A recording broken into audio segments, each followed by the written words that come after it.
Well, I currently am teaching preschool, but my main source of income comes from book writing. Welcome back to Educator University. As teachers, we're natural storytellers, and today's guest helps us turn these stories into books that can open doors. Danielle Hutchinson is a former English teacher turned Chief Creative Officer of Authors on a Mission, where she helps people become published authors even with no writing experience. In this episode, she shares how teachers can turn their voice and classroom experience into a book that inspires others and unlocks new opportunities beyond the classroom. Welcome, Danielle. Thank you so much for having me. I am so excited for this because you're completely right. Teachers have so many stories to tell. We have to share it with the world in the form of books. So it's going to be a great conversation. Yeah, and I think the one thing when I talk to teachers is they're a little hesitant about the actual experience they have. They kind of downplay their experience and think, could I even write a book? What would you say to teachers who are thinking, can I even write a book? Do I have any experience to share? Yeah, well, as a teacher myself, I could only imagine the responses I would get from my fellow coworkers if I told them you should write a book. They'd look at me with as if I was a deer in the headlights or something like that. But you're completely right. I mean, teachers spend years solving problems that nobody else sees. They're crisis managers, they're child psychologists, curriculum designers, community builders, but all in one. So if an educator wants to write a book, you just have to think about the moments when parents thank them for changing a child's life or when they figured out how to reach that one struggling student. And it's this whole experience that could be turned into a book. I mean, every teacher has the unique methods, whether it's calming down an anxious third grader or explaining fractions in a way that finally clicks. I mean, the world needs to see these insights, and it could only benefit other teachers too. So many reasons to write a book. Sometimes we're almost too close to it, right? As teachers, we're like almost like we don't see our own genius because we're just experiencing life every day and we don't see those little moments like you're talking about. Yeah, Yeah. absolutely. So I also get this thought from people saying, "Well, my story's already been told," and I think there's a lot that to be unpacked with that. Could you kind of share from your experience when people tell you, "Well, it's already been said." What do you say to that?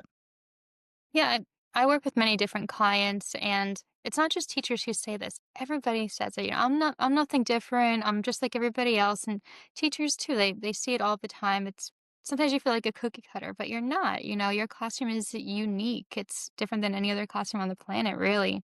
So when you take your personality, your students, your challenges, and your solutions, you it's completely original. So sure, there's books about classroom management, but none written by somebody who taught through a pandemic or, you know, whatever it might be that you have experienced. Your specific circumstances, your background, your failures and breakthroughs, that's all things you can put into a book. So that's what makes it unique and irreplaceable. And I think sometimes educators don't realize there's so many grades, and so if you teach one grade, that's one area of uniqueness that you might have, or a subject matter, that's one area of uniqueness you might not have that you realize that nobody else really does in that way. Yeah, you make a really good point there because one teacher's experience, if they're teaching high school in a middle class neighborhood, is completely different than preschool in a more urban district. So it's completely different stories to be told and, things to be prepared for. So you're absolutely right. I think some teachers, along with that idea of not knowing if their story is unique enough, they wonder, can I even do this? I'm wondering, like maybe they're wondering if they have a little bit of self-doubt in themselves. Do you work with people who have to work through those kind of things and any advice for that? Yeah, definitely. And that's kind of where a ghostwriter comes into play and could really help you. Being that I'm there to kind of support every one of my clients along the way, that eliminates the self doubt because I feel like it's empowering to a lot of my clients. We're sitting here on video calls, chatting about their stories, talking about their chapters, and it helps you get that momentum. That being said, even if you're not working with a ghostwriter, there's many different ways to, overcome that imposter syndrome or self-doubt. I mean, all you have to do is start with 15 minutes during your planning period, if you even get yours that day, right? But just jot down some ideas, start typing, and don't worry about being perfect. Just make sure you get something on the page, whatever a specific moment that happened during that day. Even maybe it was a student who challenged everything you thought you knew or a lesson that went completely wrong, but maybe is a learning experience. All those little things, start writing them down. One tip I might share is even keep a little jar by your desk and throw it on a post-it and just put those ideas in there until you get a chance to go through them and whatever it might be, whatever the process is, just little steps every day. That's how you can overcome that self doubt. It's normal, but you just have to remember that you communicate ideas to diverse audiences every day. It's a diverse classroom, right? So your book's going to be making its mark regardless as soon as it gets out there. Sometimes those ordinary moments are the moments that are most interesting that we kind of forget to write down or to even remember, and not just for books, but also for ourselves in that big picture. So, yeah, Absolutely. keeping a little notebook or something, a little notes app on your phone. Oh yeah, that's a great tip too. I even use like Siri or like the voice recording app as I'm walking around the classroom. Sometimes even just like jot down notes to myself, and whether it's for the students' purposes or for my books to book ideas, it helps you keep track of things. And then even that small step, it's one step toward the completion of your book, even if it's just some ideas getting down on the page. Yeah, that speech to text piece is really great too, just because 'cause you're so busy as a teacher. Maybe you're walking to the lunchroom and grabbing your lunch, Hmm. whatever, you can still kinda get that going down. So if a teacher if a teacher's thinking, "Okay, maybe I have the confidence to start putting some words on paper. I'm thinking about outlining that book, getting it ready." Are there any tips that you have for first-time authors that you see are common mistakes that maybe they could avoid as they're working through their first draft?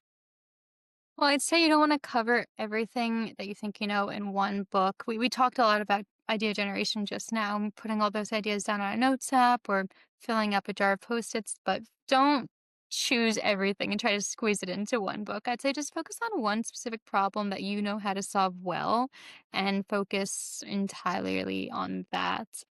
Another thing, of course, is tone, right? You don't want to write like a textbook because, I mean, think about it. Do your students actually pay attention to the textbook? You want to make it engaging. So, maybe write the way that you would teach. Throw your own stories in there. Make it kind of fun. Write for the parent or the new teacher or the administrator who needs your help, not, like a robot on the page. That's a really good tip because sometimes when we get our hands on the keyboard, we think we need to sound professional, which we always should sound like good, but at the same time, sounding like someone you would talk to is actually a lot more welcoming when you're reading that on a page. So, yeah. Yeah, yeah, make it sound like a conversation you're having in the lunchroom, not, as if you're back in college and listening to your university professor talk. Yeah, so when it comes to educators, not just outlining, but are there certain like ideas or things that you've seen work well with educators in terms of publishing and then selling the book? Like in terms of maybe topics or themes? Yeah, I mean, I would say focus on things that almost every educator has to go through. I mean, classroom management, for example, is huge. Everybody has to deal with that, regardless of your grade, the area you teach in, your subject. It's something that everybody can learn from. So that's one thing I would say to definitely you should write about. Focus on building relationships rather than punishment, for example. Write about specific populations also, right? I mean, there's whole groups of people who teach ESL or teach students with trauma or gifted students who are bored or children with learning differences. Whatever it might be, just find that niche too that can definitely help come with a great topic. Yeah, that's a really good idea. It's just kind of picking a topic and kind of diving into it with the knowledge that you have, staying conversational in the tone. Those are really great tips for teachers. Okay, here's a question that I think some teachers might be asking. Let's say they want to write a book outside of teaching. They're like, okay, I like to teach, but I actually want to write a book that's something different. Any tips for that when they're thinking about what should I write about outside of education? So I would say that, I mean, when you really think about it, teaching skills transfer anywhere. When you're not in the classroom, I mean, I don't know about you, but sometimes I find myself using my teacher's voice to my own boyfriend or to like my dogs, right? So Right. it transfers everywhere. So yeah, I think that a book about classroom communication can become a book about managing any group of people. What you know about differentiation applies to corporate training, parenting, team leadership, because I mean, at the end of the day, everybody does learn differently whether you're a student or full grown adult. Yeah, so teachers can write books about resilience, time management, problem solving, using what you know from the classroom, but then, making it broad, making it accessible to other audiences. It's a really good idea. Is there a way that a teacher could take their book and make it into an alternative source of income or other opportunities that might arise from writing a book that would be good for them? Yeah, I mean, so a little bit about myself. I too am a teacher. I was teaching English, I was teaching preschool. I currently am teaching preschool, but my main source of income comes from book writing.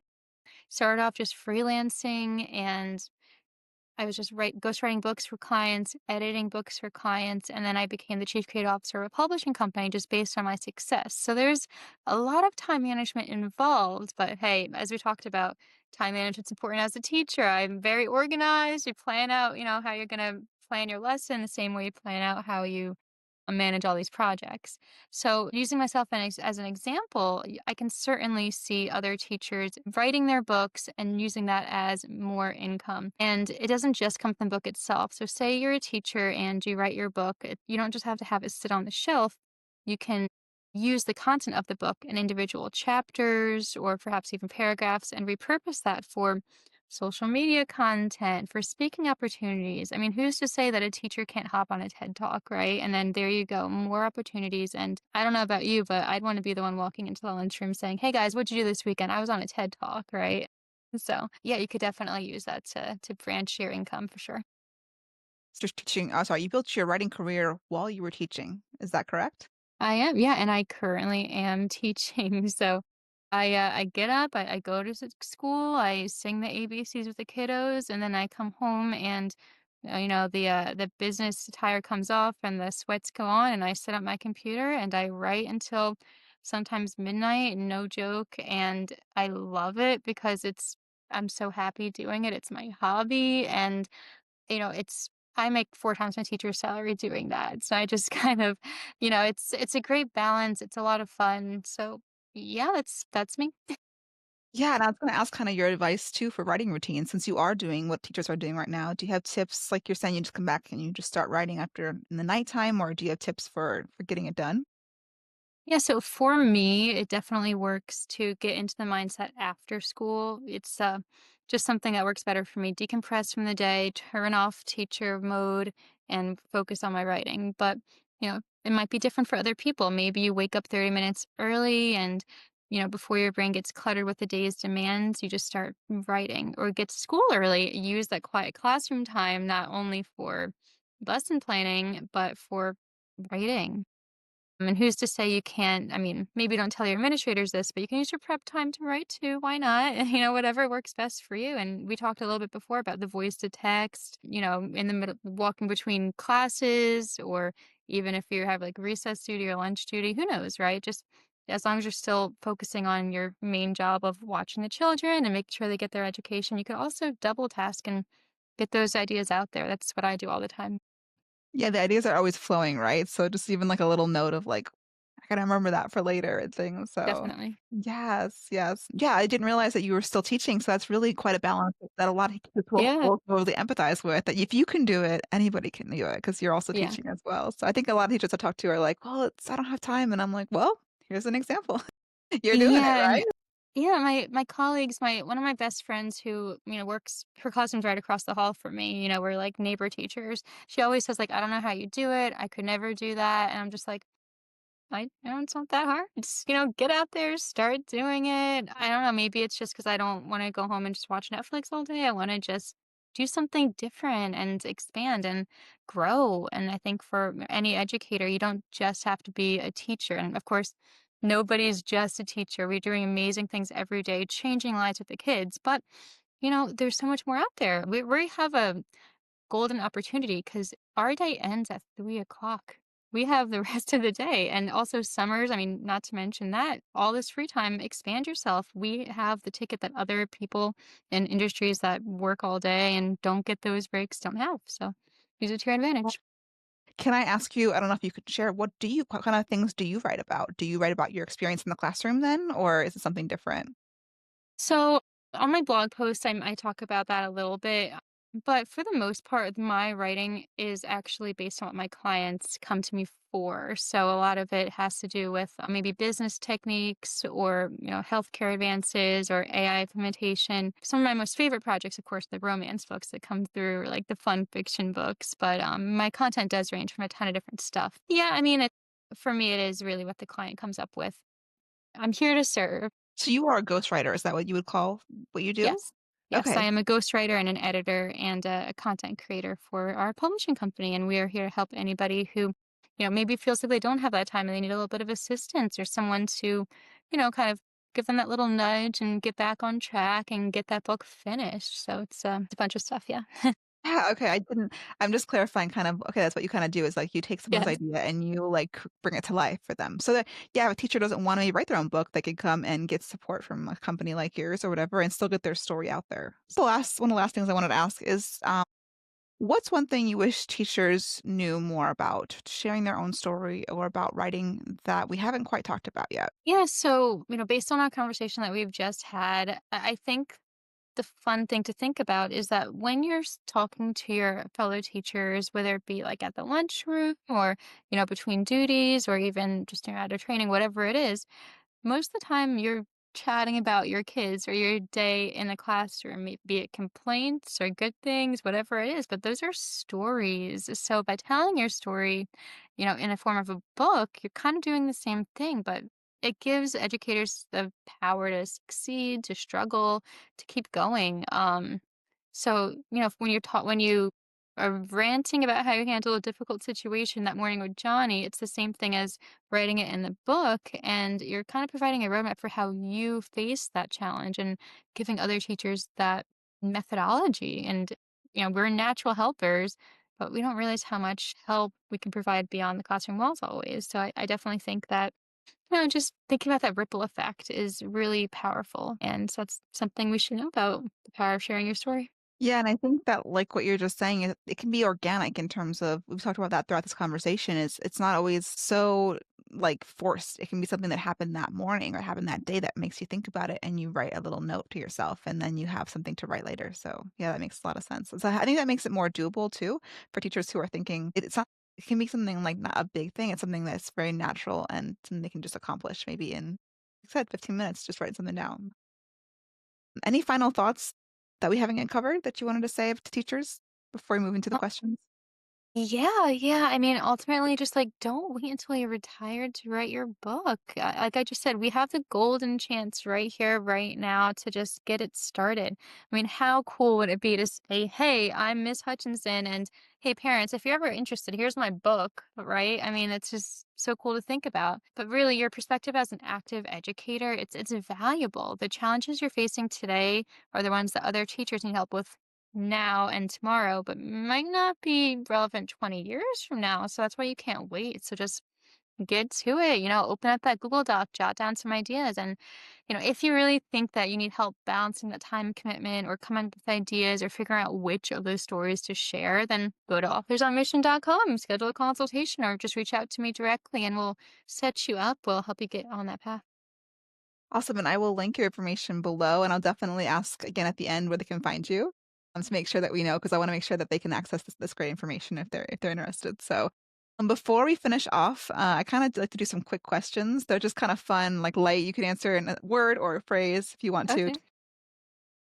Just kinda let the audience get to know you on a personal level. Sure. Okay, Sounds fun. so, favorite teacher lunch? Man, I'm gonna have to say I love those days when we go out and get pizza on those Friday afternoons. I'm gonna say that's my number one fave. I love it. Favorite morning beverage? Isn't that the clear one? Right? I think that too, but people say some tea or someone said lemon water, and I was like, "Wow, you are healthy." Yeah, you've got your things together, I know, man. I was like, "Lemon water, wow, okay." Let's see, a teacher that made a difference in your life. Yeah, so my go-to answer for this is always my fourth grade teacher, Miss Bonacore. She inspired me to be a teacher, really. She was always coming into the classroom and singing songs and telling stories about her cats. And I don't know, I just really clicked with her. And, all throughout my teacher's training, going through college and, student teaching, she was always my number one. I mean, I'm sure you remember going through college. They always say, invite your teacher, share some love. And that's who she was. Yeah. And to this day, we still keep in touch a bit. And even when I started teaching 4th grade, we even met up and, when I was having trouble with classroom management, she was giving me those tips and tricks. Not to rant, but I always do like to shine a light on that, and I'm sure you can relate too. It's important to give back to those who touched us like that. Yes, ironically, my teacher as well was a 4th grade teacher. It's an important year, I think. It's 4th grade is kinda that year where you find yourself in a way, so Love that. Yeah, I'm curious to know about yours. Who was your, It was lead? Miss Steele. Yeah, same thing. I actually was homeschooled in 3rd grade, which is kinda random, but and then I came to school 4th grade, and so I was kinda nervous coming back to school and wondering if I would fit in, and she kinda took me under her wing, and the class was just a really great experience. So, yeah, same thing. Shining a spotlight on her, I'd like to do that as well. So, yeah, Absolutely, yeah, love yeah. that. Okay, 2 more here. Best behavior management tip as a teacher. Honestly, oh man. So I learned right off the bat those cold call things just don't work. Macaroni cheese, everybody freeze, especially now with preschool, right? So a lot of the time I just start like singing or and then that sort of makes them stop and look and they're like, what's my teacher doing? And that gets their attention. Also having a timer on the smart board is I teach preschool now, but I think it works with any age. Just there's so many different variations on YouTube. You can have like whatever their favorite cartoon character is with the countdown timer and they know how much time they have left to do a certain activity. Or for me, when they have to clean up their toys, whatever it is, that it's really helps in getting them prepared for that transition. Yes, and I love timers too. I'm middle school and I love timers, so I don't think it ever Oh gets yeah. old. Last question here for the quick questions is last lesson you taught. Well, being that we are recording this in the middle of summer, the last lesson I taught was probably goodbye, have a good summer speech. But yeah, I mean, for me as a preschool teacher, all my little kiddos are going to kindergarten next year. Yeah, it's that speech of saying, you know what, move along to the next step, but come visit me, and always get those connections. But if I had to think back to the actual last lesson, probably some sort of story time or something along those lines. Oh, yeah, yeah, those little ones love stories and books, Hmm. and so awesome. Okay, well, thank you so much, Danielle, for sharing all of your knowledge. I think the teachers, well, I know teachers are going to get a lot of value, and they may want to reach out to you. So, where can they find you? And I will be sure also to link it below. Yeah, of course. So go to authorsonmission.com. That's authors on mission. There's no A. I know all teachers probably find that as a pet peeve. But yeah, authorsonmission.com. You can schedule a consultation with our team. We'll get you set up and figure out what is best with you. You can also reach me directly at Danielle at authorsonmission.com. I think that's my email address. And also on Instagram too, same thing, authors on mission. So many different methods, but just reach out. I'd be more than happy to help you brainstorm ideas and get the process started. Awesome. Well, thanks, Danielle. And I'm looking forward to reading some of your books once we're watching here. Hopefully, you guys write something soon that we can all enjoy. So, Sounds thanks good. again.